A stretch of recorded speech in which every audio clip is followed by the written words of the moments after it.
What is up, my fellow YouTubers? Today I'm going to be reviewing the Final Destination franchise, Final Destination 1 through 5.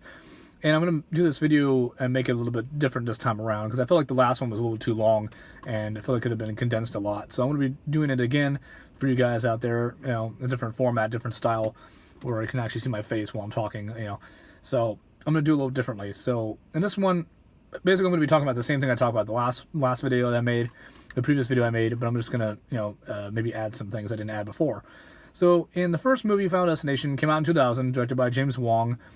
The first one's really good. It's about a young man named Alex in his mid-20s, and he's about to board a plane to Paris with his classmates and a teacher.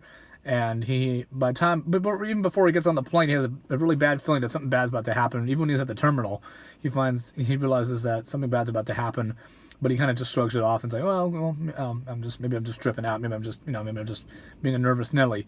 But sure enough, as he's on the plane, after he has the premonition that he knows that something bad's about to happen, so he freaks out and gets off the plane. Gets a couple of his classmates and the teacher get kicked out, and sure enough, as soon as it takes off, the plane explodes in midair and kills everybody on board. And so after that incident, the FBI is kind of suspicious of Alex. They're kind of like, well, how do you know it's going to blow up? And he's like, well, I don't know. I just knew. I had a feeling it would. And they asked him if he takes drugs. He's like, no, I don't take any drugs. So with that being said, they always kind of look at him as a suspect from that point on, because it's like, how did you know this plane was going to blow up? Nobody really knows. They just, maybe it's just a bad dream he had, but he knows it's more than that. So anyway, sure enough, a couple weeks later, a month later, everybody starts dying in the exact order they would have died on the plane. And then Clara Rivers, played by Ali Larter, and Devon Sawa, played as Alex. Those two are like the main, Clara Rivers' character believes that Alex is telling the truth, and they're both trying to help each other out, understand what's going on, so they can help everybody else understand what the situation of it. And sure enough, everybody dies in the exact same order they would have died on the plane. And it's all about who survives, who will live through the end. And they even try to cheat death as well. But they realize, once they think they've beaten death and escaped it, in reality, no, nobody really escapes death, because it's like the old saying, there's two things you can't escape from: death and taxes, and that's it. So they had to learn that the hard way, the most painful way. So overall, the first movie is really good. I give it a 5 out of 5.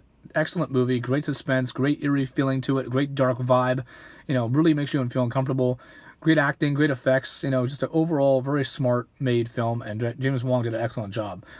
Then we get to the second one, Final Destination 2. This came out in 2003, directed by David R. Ellis. And through all the Final Destination films, they all kind of follow the same kind of premise, same kind of principle, where a young woman or a young man, usually a young person, has a premonition of something bad about to happen before it happens, and they try to prevent it from happening after they had the premonition. And it's all about, escaping death and trying to warn everybody else about what's about to happen. So all the films follow that same exact premise, same exact, principle. So in this one, a young girl named Kimberly is with her friends, same age as Alex, even though they don't know each other at all, period. But they're on a road trip, they're on a trip on the road, on the highway, and Kimberly has the premonition that a pileup crash is about to happen, where everybody gets killed on the highway. And it's really an awesome, badass first sequence. It's like really, spectacular. The effects look really good. Some of the gore effects might look a little fake in some areas, but for the most part, it's a really awesome beginning sequence. Like, it's really badass. It really catches your attention immediately, because it's like really mind-blowing, and it's like really intense. And sure enough, after the amazing pileup crash that you see in the beginning of the film, Kimberly realizes that, oh shit, we're all fucked if we go on this highway. She sees signs indicating that something bad's about to happen. So she blocks the on-ramp so that nobody else can get on the highway. And sure enough, everybody dies except for like 3 of her friends that were on the SUV that she was in, that she was driving. And they all die, but she spares everybody else on the highway. And so after that, she gets, asked a bunch of questions about the police and all that other stuff. And they're like, well, I don't really know how it happened. I just had a feeling of it. You know what I mean? Just like the similar scene with Alex, with the FBI agents in the first movie. And sure enough, after that, some of them get picked off before they're even aware of what's happening. They're sort of like, oh shit, that the one lottery kid got killed, or the kid at the dentist got killed. So at that point, Ali Larter comes in after AJ Cook pays her a visit to the asylum, after she kind of like went under, she kind of just went in hiding, because she knew that if she was out in the real world, the death would find her. So she felt like the safest place to go would be the asylum, the hospital, and the padded cell, because death can't hurt her. So AJ Cook pays her a visit, tells her what's happening, and Ellie Larder tries to help them out and tries to prevent somebody else from dying, and they try to cheat death, and it becomes a little more complicated for them in this one. You know, you find out that the survivors in this movie knew about or were aware or saw the characters in the first movie that died. You know, like, you don't actually get to see them in the first movie, but they talk about it in the second one. So it's pretty cool that there's a little bit of backstory here that goes a little bit further into the story that you did not know about in the first movie. So it's pretty cool. The second one's really solid. Great acting for the most part. You know, the gore might look a little cheap in some areas, you know, because it's David Arliss. You have to enjoy his films. And if you don't enjoy his films, then you may not like it. But I really enjoyed number 2. Number 2 was equally as good as the first, or some people like the second one better. I don't know. But for me, I give it a 5 out of 5 as well. Very strong movie. A lot of fun. Great effects. You know, great kills. And great believable characters, and it has a really dark, suspenseful vibe as well. So the second one's really solid too. I recommend you check it out. You guys check it out. In 2006, the third one was released, also directed by James Wong again. Final Destination 3 takes place at a grad night with a bunch of young kids, same ages as Kimberly and same age as Alex, around the same time, maybe a little bit younger. I don't know. It doesn't really matter. But anyway, young girl named Wendy is with her boyfriend, and then she's with her other 2 friends, and they're on the grad, they're at grad night. They're about to go on the roller coaster called the Devil's Flight, and Wendy all of a sudden has a really bad feeling that something bad's about to happen to all her friends. And then, sure enough, after the premonition of all of her friends dying on the roller coaster, including herself, she freaks out just like the other 2 characters do after they see a premonition. You know, all of them get fucking freaked out, and they're like, "Oh shit, we have to get off this thing immediately." You know, like they have to warn everybody, and everybody thinks that they're crazy, and then some of them get kicked off, and some of them just want off because like somebody's slowing down the ride for them. You know how people are. They're just like, "All right, I want to go on the ride. I don't know what this person's deal is. They're tripping out over nothing. I don't want to go on a ride if it's just gonna take forever. So fuck it. They just got off." So that's how the third one is. And then sure enough, as soon as the roller coaster goes and is on its way, everybody dies, and Wendy and her friends are spared. A couple of other people who are complete assholes, who are unlikable people, all are survivors of this incident. Now, what's cool about this one is that this is my favorite one of the franchise. I'll tell you why. Every single character in this movie, except for the two main characters, the guy, Ryan Merriman, who plays as Kevin, who I really like a lot. I've liked him in a lot of films. Resurrection, for example, Dangerous Child, Smart House when he was really young. So I really liked him a lot, and I like Mary Elizabeth Winstead, who plays as Wendy. I almost said Kimberly, my bad. I meant to say Wendy. And both of them are very likable characters, very smart characters, very well developed. They have great personalities. I really enjoy the both of them. They both make a great team. They're both very believable. But all the other characters that are involved, the other survivors that are involved, are all complete smartasses. They're fucking dicks. They don't want to listen to shit. They just want to make fun of the 2 the whole entire fucking time. And believe me, they do. Even the 2 hot chicks that are think they're hot shit. They think they're like, "Oh my god, you're so beautiful. Oh my god," they're just they all care about themselves. Anyway, they get fucking burned alive in the tanning booth, which was funny as fuck. But also it was very oh god, that's scary, man. That's a really nasty looking death. I mean, there's some really gruesome deaths in this one, and a lot of them are just awesome. There are just some really. This one has the best deaths out of all the films in this entire franchise. Is the third one. The third one to me is a winner. It has again great believable characters, even though a lot of them are douchebags, except for the main 2. And the effects look great. Some of the gore. Well, no. Actually, the gore looks pretty good in this one. Actually, it looks pretty badass. Maybe the kid getting his head crushed by the weights. Maybe that was a little bit not that great. But other than that, every other. I mean, that was a painful death. Don't get me wrong. That was a fucked up death. Getting weights, your weights crush his head like that, and it just fucking explodes like a watermelon. It was still pretty badass though. I really enjoyed that. But man, it was a great movie. Great, it has a lot of darkness. It has a lot of suspense. It has a lot of eerie, uncomfortable feeling. They're actually, they try to make it a little bit, they try to add more to the whole death, thing about, oh, how can we escape? They have pictures and photos and trying to figure out the clues to figure out who's next. And they try to, it's retreading the same ground and over again, but they tried to do something a little different. They try to make it, kind of spice it up a little bit, which I really enjoy. So the third one is awesome as far as the deaths go, as far as the characters go, as far as the suspenseful and eerie feeling that you get from this one. And it's directed by James Wong, who directed the first one, so it's how could you really complain? I mean, it's directed by the same guy who did the first one, so I don't hate the third one at all. This is actually my favorite one of the franchise, so I'm going to give this one a 6 out of 10. Or, I'm going to, no, yeah, 6 out of 10, my bad. I don't know what I'm doing. Anyway, so moving on, let's go to the Final Destination, which is, a lot of people call it Final Destination 4 because they think it's, the name title is kind of misleading, which I understand. It came out in 2009, also directed by David R. Ellis, again. So this is his second film of the franchise, and this seems to be the one that a lot of people don't like the most, or they like the least, I should say. This one is around a group of young kids. Like I said, they're all around the same age period, and it takes place a couple years after the Devil's Flight incident with the roller coaster. And this one, this kid named Nick has a really bad feeling that his friends are going to all die, and some other innocent people at the NASCAR racetrack are about to die in this horrible wreck and pileup in the NASCAR thing where cars are flying in the air, and all of his friends die, including himself. So he's basically trying to prevent everybody, trying to warn everybody of what's about to happen. And sure enough, all that stuff does happen.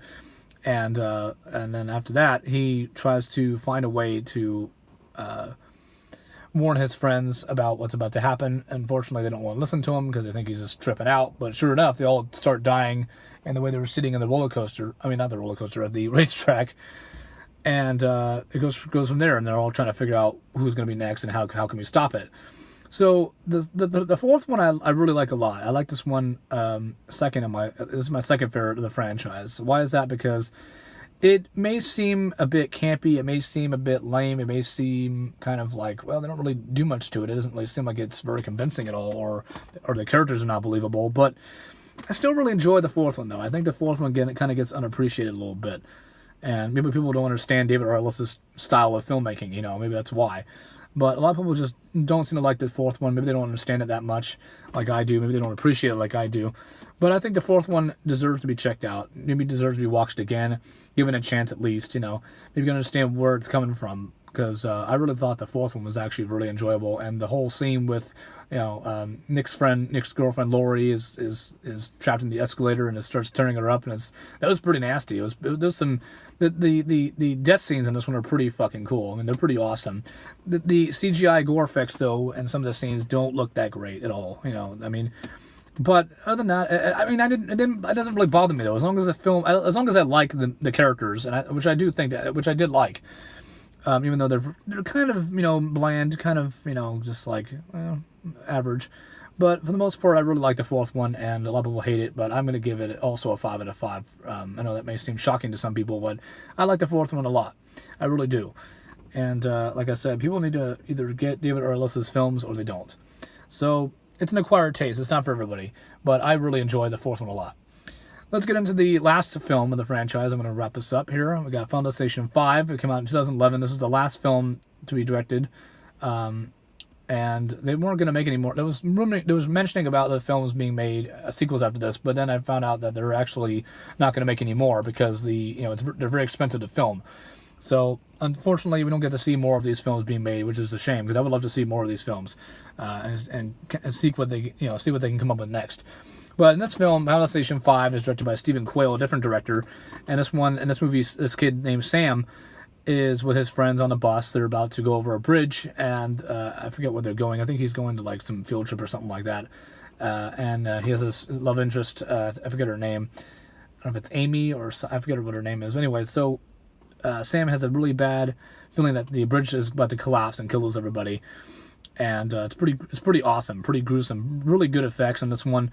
The gore, like I said, is kind of the same as the fourth one. It's not the greatest, but it's still it's still passable. It's still watchable. It's still fun. It's not that terrible, but it could have been a little bit better. Like the scene where the kid, the guy gets his head smashed by the Buddha to death, which I still think is kind of ridiculous. But with that being said, I think the fifth one is really good. There's some great actors in this one. Tony Todd is back in this one again. He's really cool. He makes a couple, makes like 2 cameos. He kind of shows up after the kid with the Buddha dies, but the kid gets smashed with a Buddha on his head, and Tony Todd shows up and is like, death comes for them all, and he's kind of just there, and he disappears. He also shows up early in the film too at the funeral, after a friend of theirs gets killed at the gym after she has the accident.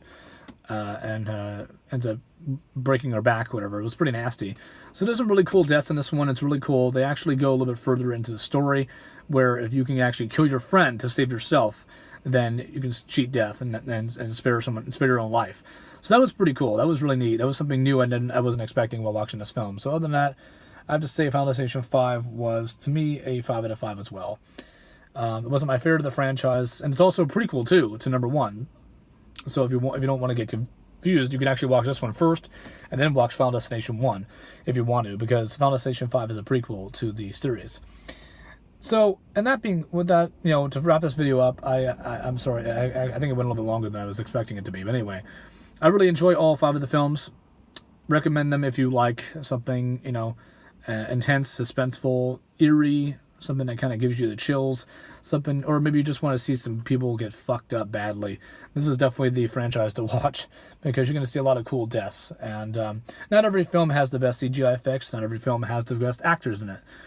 But if you can learn to appreciate what each one is and which one it has, you know, which one has to offer, then I'm sure you'll have fun watching these films, and you'll find a lot to like here, like I did.